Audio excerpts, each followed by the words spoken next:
rung rung hiền phật dài xa xê các ngôn hay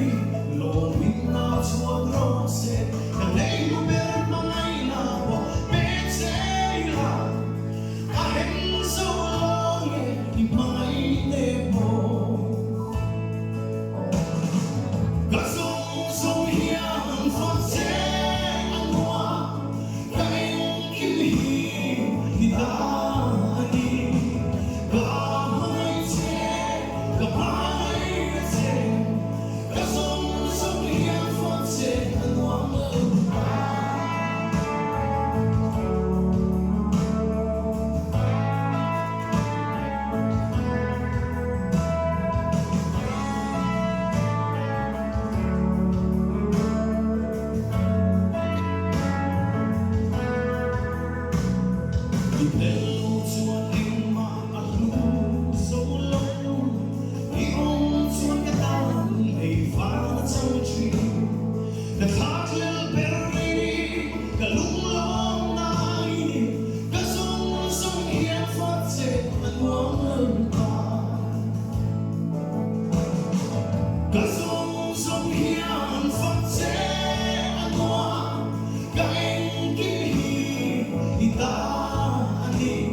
Hallelujah, tanpa Robi Rose.